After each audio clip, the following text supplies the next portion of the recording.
자, 우리 같이 한번 말씀 보겠습니다. 출애굽기 12장 1절부터 13절까지의 말씀인데요.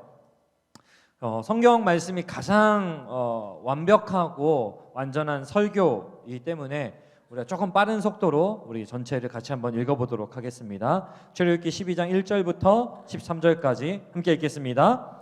여호와께서 애굽 땅에서 모세와 아론에게 일러 말씀하시되 이 달을 너희에게 달의 시작 곧 해의 첫 달이 되게 하고 너희는 이스라엘 온 회중에게 말하여 이르라. 이달 열흘에 너희 각자가 어린 양을 잡을지니 각 가족대로 그 식구를 위하여 어린 양을 취하되 그 어린 양에 대하여 식구가 너무 적으면 그 집의 이웃과 함께 사람 수를 따라서 하나를 잡고 각 사람이 먹을 수 있는 분량에 따라서 너희 어린 양을 계산할 것이며 너희 어린 양을 흠없고 일련된 수컷으로 하되 양이나 염소 중에서 취하고 이달 열 나흔 날까지 간직하였다가 해질 때 이스라엘 회중이 그 양을 잡고 그 피를 양을 먹을 집 좌우 문설주와 임방에 바르고 그 밤에 그 고기를 불에 구워 무교병과 쓴 나물과 아울러 먹되 날 것으로나 물에 삶아서 먹지 말고 머리와 다리와 내장을 다 불에 구워 먹고 아침까지 남겨주지 말며 아침까지 남은 것은 곧 불사르라.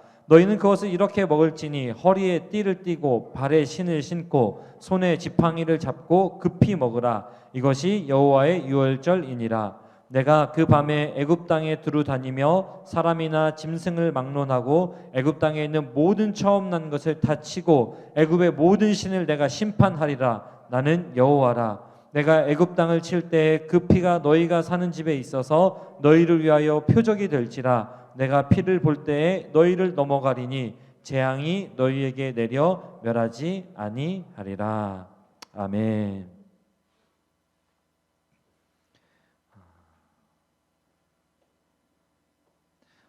오늘 함께 읽은 12절에 보면요, 애굽에 있는 모든 신을 내가 심판하리라라고 시작되는 애굽에 있는 모든 신을 심판하리라. 나는 여호와라라는 말씀으로 우리가 이 내용을 읽어볼 수 있습니다. 평생을 애굽 땅에서 살았던, 또 애굽 땅에서 노예로 살았던 이스라엘 백성들에게 애굽의 신들을 하나씩 정복해 가시는 하나님의 능력은 이 이스라엘 백성들에게도 엄청난 충격이었을 것입니다. 그것을 통해서 이 이스라엘 백성들, 애굽 사람들도 물론이겠지만 이스라엘 백성들은 하나님께서 정말 온 땅의 주인이시다라고 하는 이 사실을 확인하게 되었습니다. 그런데 첫 번째부터 아홉 번째 재앙만으로도 충분했는데 이 첫 번째부터 아홉 번째 재앙과 오늘 우리가 살펴보고 있는 이 마지막 재앙은 완전 차원이 다릅니다. 왜냐면요, 첫 번째부터 아홉 번째까지 재앙은 물론 본인들에게 직접적인 피해가 있긴 하지만 이 열 번째 재앙은 실제로 자신이나 아니면 자신의 형제나 아니면 자신의 자녀가 또는 자신의 부모가 죽는 겁니다. 그렇기 때문에 이제까지 경험해왔던 재앙과는 전혀 상황이 다른 것이다 라고 하는 거죠. 그렇다면 이 재앙을 맞이하는 이스라엘 백성들은 그들의 마음은 또 어떠했을 것인가 라고 하는 거죠. 정확히 알 수 없지만 아마도 정말 그런 일이 있겠어?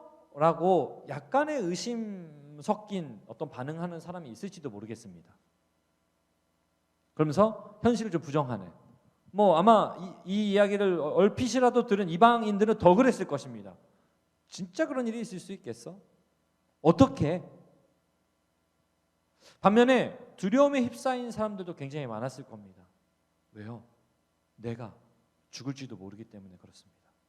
또는 내 부모, 내 자식, 내 형제가 죽을 수도 있기 때문에 아마 두려움에 휩싸인 사람도 있을 것입니다. 그게 애굽 사람들뿐만 아니라 애굽 사람들은 당연히 더 그럴 수 있겠죠. 들었다면. 근데 이스라엘 사람들도 아마 이 하나님의 말씀이 꽤나 무겁게, 좀 무섭게 들렸을 것이라는 거죠. 피할 길을 주시긴 하지만. 왜냐면요, 이게 정말 통할지, 그냥 그 피 좀 바른다고 그 재앙이 넘어갈 수 있을지 고민이 되었을 것이기 때문에 그렇습니다. 아마 제가 그 현장에 있었다면, 저는 개인적으로 장자거든요. 제가 한번 생각해 봤는데 아마도 그날 무사히 넘어갈 때까지 밤잠을 못 이루었을 것 같아요. 여기에도 아마 장자들이 있을 건데, 처음 난 것들이, 성경의 표현대로 처음 난 것들이 있을 건데, 저를 비롯해서 아마 같이 두려움에 떨면서, 그래 하나님 제발 넘어가게 해주세요 이러면서 아마 밤잠을 이루지 않았을까 생각해 봅니다. 이런 무거운 분위기, 공포감이 가득할 텐데, 재미있는 것은 하나님께서 만찬을 명령하시는 거예요. 지금 누가 죽을지 모르고 온 애굽 땅에 죽음의 그림자가 드리워질 건데 지금 만찬을 하라고 하는 거예요. 여러분, 밥이 넘어가겠습니까? 근데 더더욱이 보면 막 양 잡고 뭐 이런 거 보면은 무슨 잔치자리예요, 이거는. 정말 아이러니한 모습이지요. 그리고 꽤나 무겁게 느껴집니다.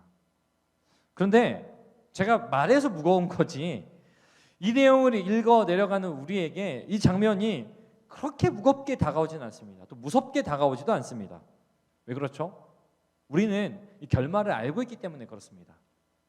분명히 이스라엘의 장자들, 또 하나님의 명령을 따라서 문설주와 문인방에 어린 양의 피를 바른 집에는 하나님의 재앙, 죽음의 그림자가 무사히 지나갈 것이다 라고 하는 이 결말을 알고 있기 때문에, 그래서 결과적으로 이스라엘의 모든 장자들은 살아남고 애굽의 모든 장자들은, 심지어 바로의 아들 왕자까지도 온전히 다 재앙을 면하지 못할 것이라고 하는 그 결론을 알기 때문에, 그래서 이것이 이스라엘과 함께하는, 하나님과 함께하는 이스라엘에게는 놀라운 승리라는, 이것이 우리에게는 결말로 이미 알고 있기 때문에 이 이야기가 무겁거나 무섭게 다가오지는 않습니다. 오히려 하나님의 능력, 하나님의 승리, 신실하신 하나님, 하나님 의지할 만한 분, 이렇게 우리는 받아들여지는 것이죠.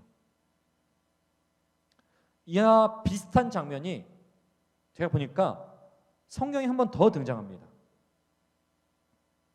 어디 등장하냐면요, 예수님께서 잡히시기 전날 밤 제자들과 가졌던 유월절 만찬입니다. 복음서에 나오잖아요.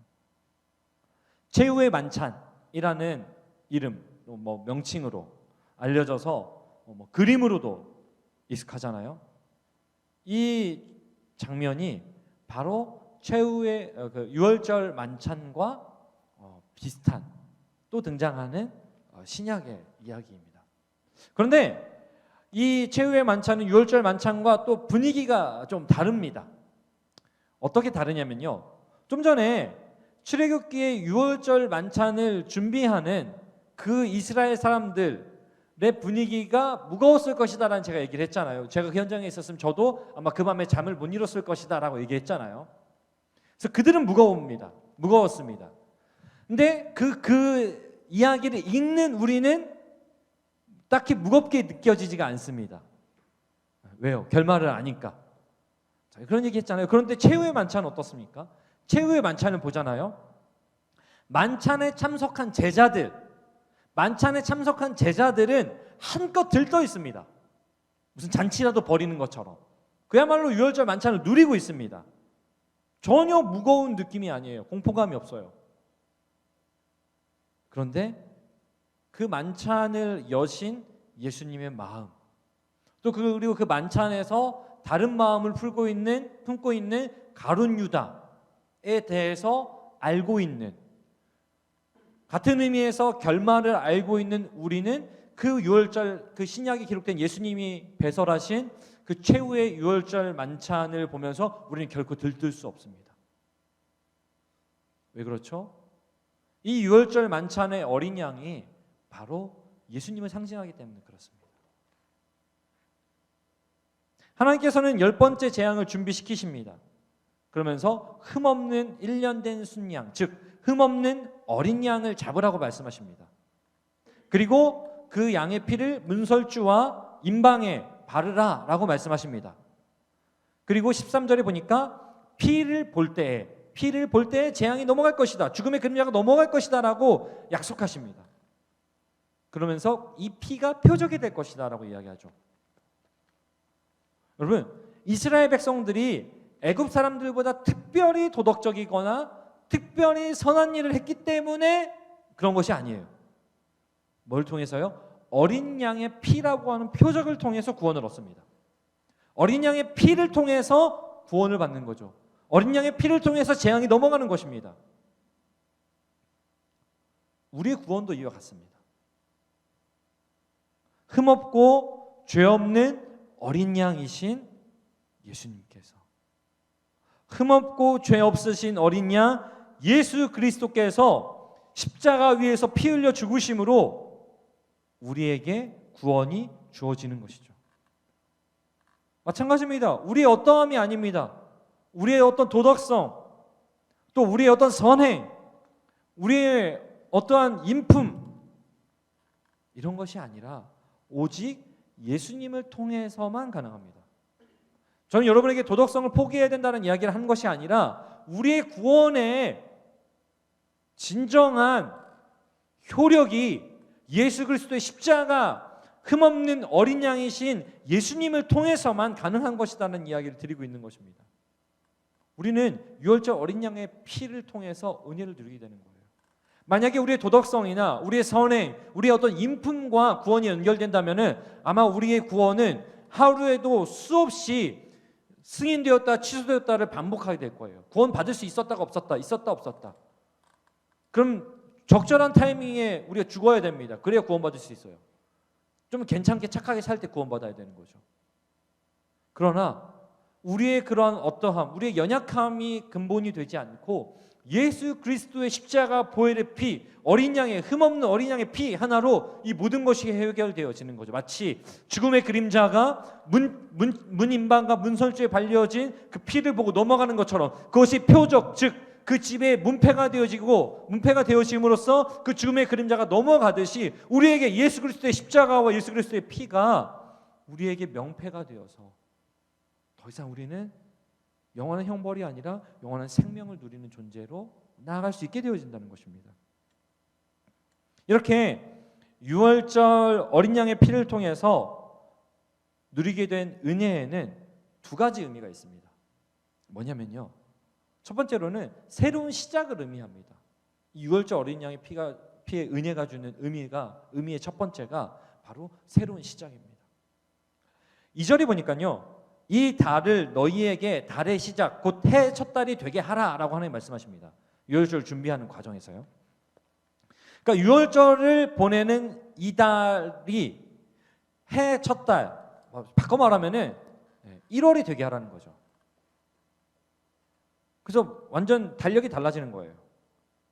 그 말은 유월절을 기점으로 해서 이스라엘 백성들의 연대가 달라지는 겁니다. 이제까지는 애굽의 연대를 따랐다면은 이 달부터는 유월절을 기점으로는 이제는 이스라엘의 달력이 생기는 겁니다. 어떤 의미이죠? 역사를 보면은 왕이나 왕조가 바뀌면서 연호가 바뀌는 게 있어요. 그렇죠? 네. 그래서 우리도 구분이 있죠. BC와 AD. 예수님의 오심을 기점으로 해서 주 전, 주 후에서 BC와 AD로 나뉘잖아요. 그리고 뭐 최근에는 뭐 BC와 AC, 네, 코로나 전과 후로. 네. 아직 우리는 코로나 중이긴 한데 빨리 하여튼 AC가 좀 돼야 되는데, 어쨌든 간에 유월절을 기점으로 해서 더 이상 노예가 아니라, 애굽의 노예가 아니라 하나님의 백성으로 새로운 시작이 된 것입니다. 전환점이에요. 연대기가 달라지는 겁니다. 삶의 구분이 달라지는 겁니다. 인생의 기준이 달라지는 겁니다. 새롭게 태어나는 것입니다. 이렇듯이 우리도 유월절 어린 양이신 예수님으로 인해서 새로운 삶이 시작된 겁니다. 이스라엘 백성들에게 새로운 나라, 새로운 제국, 새로운 백성으로서의 삶이 시작된 것이라면 오늘 우리에게도 새로운 새로운 나라의 백성으로서의 삶이 시작된 것이 바로 유월절 어린 양이신 예수 그리스도의 십자가로 말미암음이라는 것이죠. 따라서 우리 역시 예수님을 만나고 우리의 삶이 완전히 달라지기 시작하는 것을 경험하게 되잖아요. 우리의 삶의 방향이 달라지는 것을 경험하게 되는 거잖아요. 그래서 우리가 회개 또는 회심이라고 표현하고 그 지점으로부터 우리가 어떻게 해요? 돌아섰다라는 의미를 하는 겁니다.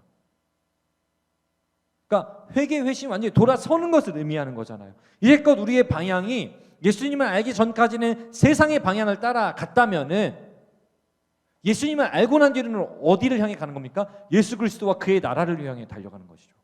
이게 우리의 새로운 삶의 시작입니다. 문제는 이미 우리는 다 새로운 삶이 시작되었어요. 이 자리에 모여있는 사람들 가운데 새로운 삶이 시작되지 않은 사람 없습니다. 그런데 문제가 뭐예요? 계속해서 예전의 삶으로 돌아가려고 한다는 거예요.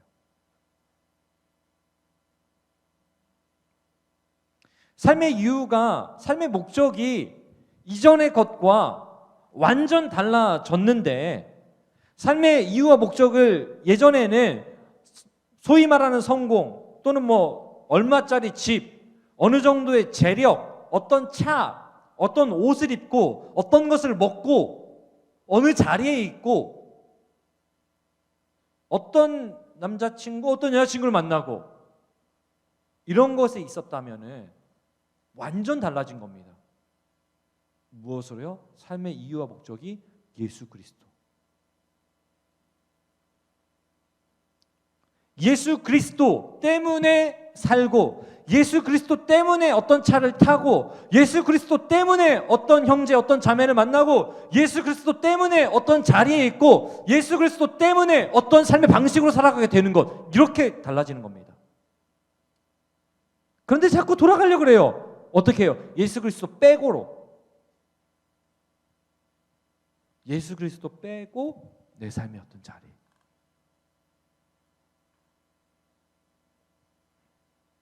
이스라엘 백성들은 매년 유월절을 지키면서 새로운 삶을 되새깁니다. 유월절 똑같이 지키거든요. 왜요? 자꾸 잊어버려요.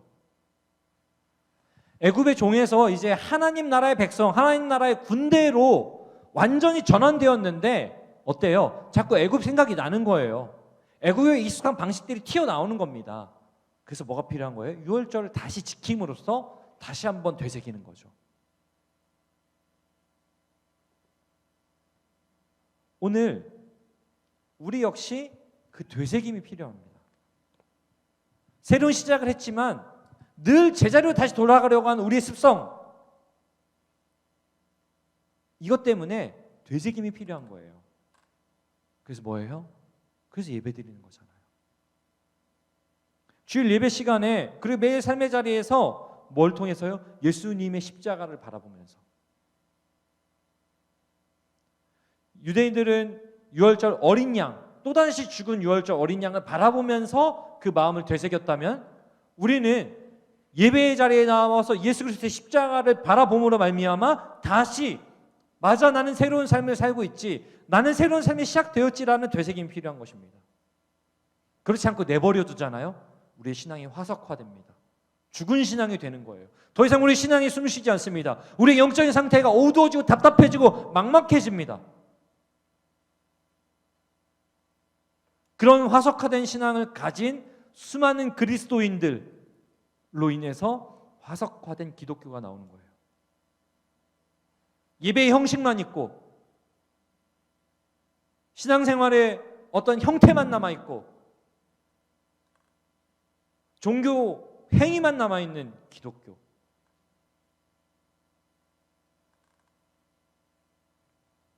그 화석화를 막으려면요, 신앙에 생명을 불어 넣어야 됩니다. 살아있어야 돼요. 매몰되지 않아야 됩니다. 그러려면 어떻게 해야 돼요? 자꾸 되새겨야 돼요. 뭘 통해서? 십자가를 통해서. 매일매일 그 십자가가 그냥 교회의 표지가 아니라 나의 죽음을 대신해서 죽어야 했던 하나님의 어린 양 예수 그리스도. 여러분 생각해 보세요. 그 밤에 10번째 재앙을 앞둔 밤에 아까 말했잖아요. 저 이스라엘 백성이라고 한들 그 밤이 더디게 지나가길 원하는 사람은 아무도 없을 거예요. 빨리 지나가서 나 안 죽었다는 걸 확인하고 싶어하는 사람이 수도 없이 많았을 거예요. 이스라엘 백성일지라도.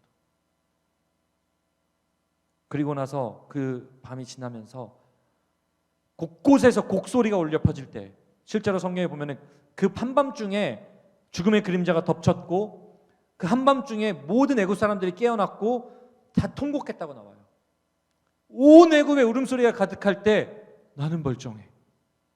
온 애굽에 죽음의 그림자가 드려져 있는데 우리 집은 멀쩡해. 그때 그 자리는 잔치의 자리가 되는 거예요. 그때 깨닫는 거죠. 이 양이 나를 대신했구나. 내가 죽었어야 되는데 내 이 공포와 나의 두려움을 이 양이 대신했구나. 예수님이 십자가가 그렇습니다. 죽을 수밖에 없고 죽음 이후에 영원한 죽음이라고 하는 끝없는 절망이 기다리고 있는 우리 삶에 여전히 우리는 유월절 밤을 매일매일 마주하고 있는 우리 삶 가운데 예수님이 유월절 어린 양이 되셔서 이 다음이 영원한 삶이라고 하는 평안과 기쁨과 희락이 있다는 안도감을 우리에게 준다는 거예요. 근데 그건 안도감으로 끝이 아니라 진짜 우리가 그것을 누리게 될 것이라는 겁니다. 매일매일 그걸 묵상하는 거예요. 그럼 삶에 대한 태도가 달라지는 거예요. 악착같이 애굽의 신들을 따랐던 우리의 방식에서 악착같이 하나님의 방식을 따르려고 하는 그 몸부림으로 바뀌게 되는 거예요. 그럼 살아납니다. 그러면 그렇게 우리 신앙의 생명을 불어넣어줘야 됩니다.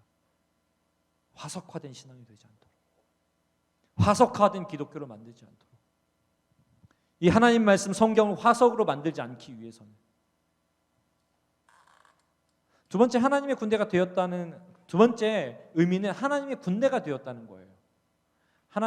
예수 그리스도의 그 보혈의 그 피, 어린 양으로 피를 통해서 누리게 된 은혜의 의미는 하나님의 군대가 되었다는 거예요. 첫 번째는 새로운 시작이라는 거고, 두 번째는 하나님의 군대가 되었다는 것인데, 유월절을 기점으로 해서 이스라엘 백성들이 출애굽하게 됩니다. 50절 51절에 보면요, 온 이스라엘 자손이 이와 같이 행하되 여호와께서 모세와 아론에게 명령하신 대로 행하였으며 바로 그날에 여호와께서 이스라엘 자손을 그 무리대로 애굽 땅에서 인도하여 내셨더라. 바로 그날에. 한밤중에 하나님은 애굽의 장자들을 다 치셨습니다. 그 밤에 애굽의 사람들이 모두 깨어나 통곡하고 밤중에 그 밤에 이 바로가 모세와 아론을 부릅니다. 당장에 들어오라고. 그리고 나서 이야기합니다. 나가라고. 데리고 나가라고. 그래서 그 밤에 그냥 나왔어요. 그래서 이스라엘 유월절 이후에 무교절이 이어집니다. 누룩 넣은 빵, 그러니까 빵을 누룩을 넣어서 발효시킬 틈이 없어서 무교병 가지고 나오는 거예요. 왜? 그 하나님께서 애굽의 장자들 치신 그날 밤에 바로 나와 있기 때문에. 11절에 보면요, 유월절 만찬은 허리에 띠를 띠고 발에 신을 신고 손에 지팡이를 짚고 급히 먹어야 됩니다. 급히. 잔치는 잔치인데 급히 먹는 잔치예요. 왜? 준비 태세가 갖춰져야 되기 때문에 그래요. 순례자의 복장이기도 합니다. 이 지금 뭐 허리띠 띠고 발에 신 신고 지팡이 짚는 거. 순례자의 복장이기도 하지만 여기 보면요, 성경에 하나님께서 이스라엘 백성들을 가리켜서 뭐라고 얘기하냐면 너희 군대라 그래요. 그러니까 바꿔 말하면 나의 군대입니다. 하나님의 군대라는 표현을 사용하는 것을 우리가 본다면은 하나님의 군대로 준비 태세를 갖추는 것, 그 상태로 유월절 만찬하는 거예요. 그 말은 뭐냐면요, 유월절, 즉 다시 말해서 우리의 새로운 시작은 이제 우리 살았으니까 희희낙낙 이게 아니라 우리가 새로운 삶을 얻었기 때문에 분명한 목적과 목표가 생기는 거예요. 하나님의 군대로 사명이 생기는 것입니다. 근데 애굽의 백성들뿐만 아니라 우리 역시 마찬가지입니다. 예수 그리스도의 십자가를 알게 된 다음에는 그래 이제 천국 가면 되지, 희희낙낙이 아니에요. 그 희희낙낙이 기독교를 화석화시킨 거예요. 희낙낙이 아닙니다. 뭐예요? 이제는 우리가 하나님의 군대가 된 거예요. 하나님의 군대. 요즘 그 가짜 사나이 난리도 아니더만 그 인성 문제 있어? 영성 문제 있어요, 여러분?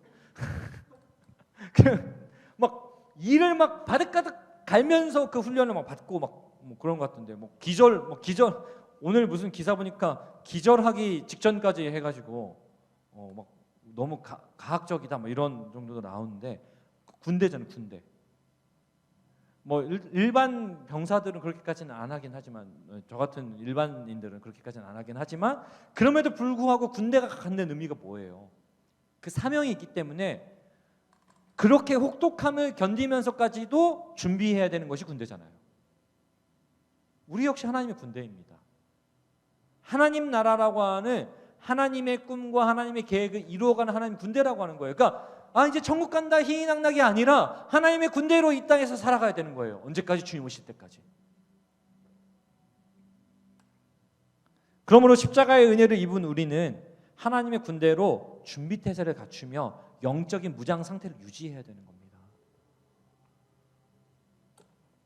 근데 여기 뭐가 문제가 있냐면요, 무장 상태를 유지하면서 하나님의 군대로 가기 위해서는 철저하게 함께여야 됩니다.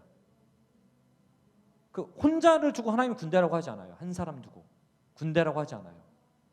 아무리 싸움 잘해도 한 명 가지고 뭐 어떻게 이깁니까? 1대1 1대 10 정도는 모를까. 그런 의미에서 하나님의 군대로 영적인 무장을 함에 있어서 너무 중요한 게 뭐냐면요, 자기 중심성의 포기입니다. 예전에 제가 말씀드렸어요. 세상의 방식, 바로의 방식은 나만 살면 된다, 나만 아니면 된다라고 하는 자기 중심성이 있다고. 그런데 우리는 조금 다른 방식으로 살아갑니다. 어떻게 해요? 자기 중심성이 아니라 자기 포기를 하며 살아갑니다. 왜요? 하나님의 군대로 새로운 시작을 했기 때문에 그래요. 하나님 군대로 새로운 시작을. 근데 여러분 어때요? 잘 돼요, 안 돼요? 자기 중심성의 포기, 자기 포기. 사실은 예수 믿으면서 제일 어려운 게 그거예요. 그래서 뭐 신방만 하면은 맨날 그런 얘기해요. 좀 나를 내려놓게 해달라고. 뭘 내려놓는지 모르겠어요. 맨날 내려놓아야 된대. 왜 그런 얘기를 할까요? 내려놓지 못하기 때문에, 자기 포기가 안 되기 때문에. 우리의 의지로 사실 쉽지는 않습니다. 하지만 가능하게 한 것이 있습니다. 무엇입니까? 유월절 어린 양의 피예요.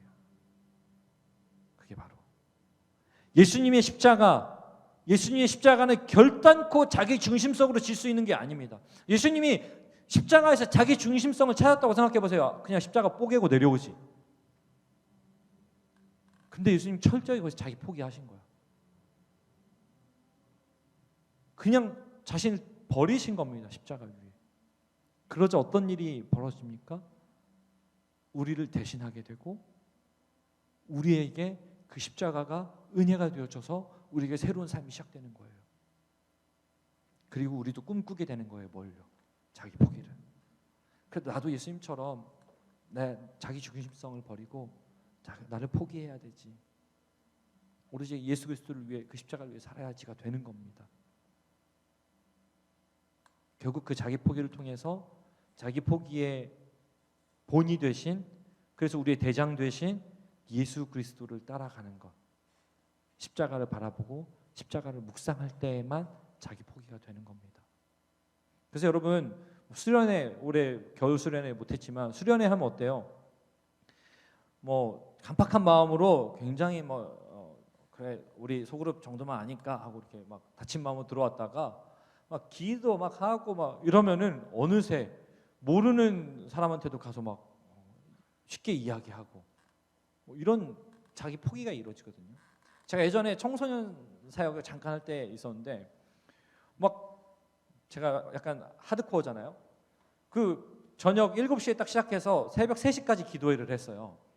멱살 잡혀서 이제 한 거죠. 이제 한 4시간쯤 되니까 자기 포기가 일어나는 거야. 졸립기도 하고 이제는 내가 기도 안 하면 안 끝나겠구나 해서 기도를 시작했어요. 그러고 이 친구들이 너무 뜨거워져가지고 내가 못 끝내서 2시간을 더 했어요. 그리고 새벽 3시인가 4시에 이제 끝났단 말이죠. 그래서 이제 딱 얘기하는 거죠. 아, 배고프다. 라면 먹을까 했더니 자기 포기가 일어났습니다. 그 완고한 중딩하고 고딩 둘이 일어나서 라면을 끓이러 가더라고. 저희가 섬기겠습니다. 좀 아까 저녁 설거지도 안 하겠다 했던 그 녀석들이, 단적인 예지만요, 뭐예요? 십자가의 은혜를 맛보면, 십자가의 은혜가 날마다 되새겨지면요, 조금이나마 자기 포기가 되기 시작하는 거예요. 그런 믿음의 도전들이 우리에게 계속되어야 됩니다. 아마 10번째 재앙을 마주하는 이스라엘 백성들에게는 어린 양 잡아서 그 피 바르는 게 자기 포기였고 믿음의 도전이었을 거예요. 이거 바른다고? 그게 된다고? 이런 생각했을지도 모르겠습니다. 저같이 의심 많은 사람이라면. 그런데 그 믿음의 도전이 결국 은혜를 경험하게 하는 거예요. 오늘 우리 삶 속에서 우리 앞에 엄청난 믿음의 도전의 요소들이 놓여져 있습니다. 자기 포기를 요구하는. 그게 믿음으로 도전해 보는 거예요. 그럴 때 그 밤의 공포가 확신으로 바뀌게 되는 겁니다. 죽음이 생명으로 바뀌게 되는 겁니다. 사랑하는 청년 여러분, 이스라엘이 애굽보다 더 뛰어나거나 더 도덕적이었기 때문이 아닙니다. 하나님의 전적인 은혜였습니다. 우리가 예배하는 것, 우리가 살아가는 것도 마찬가지 하나님의 은혜입니다. 그렇게 우리는 하나님의 군대로 새로운 시작을 한 거예요. 이 예배를 드리고 있다면 우리는 이미 하나님의 군대로 새로운 시작을 한 겁니다. 그럼 어떻게 해야 돼요? 하나님의 군대로 살아가야 됩니다. 철저히 자기 포기하면서 믿음의 도전을 해야 됩니다. 그리고 그 도전으로 인한 은혜를 경험해야 됩니다. 그 은혜가 쌓이면 또 다른 도전을 할 수 있고, 그 은혜가 쌓이면 더 큰 도전이 일어나고, 그러면서 더더욱 우리는 살아나게 되는 거예요. 영적인 우리의 무뎌짐이 깨어지고, 영적인 죽음의 상태가 회복되어지게 되고, 화석화된 신앙의 상태가 생기를 얻게 되는 줄로 믿습니다. 그렇게 우리가 하나님의 은혜를 날마다 경험하고, 그것을 기대하면서 믿음의 도전이 일어나고 하는 그러한 신앙인들로 살아낼 수 있기를 예수님의 이름으로 축복합니다.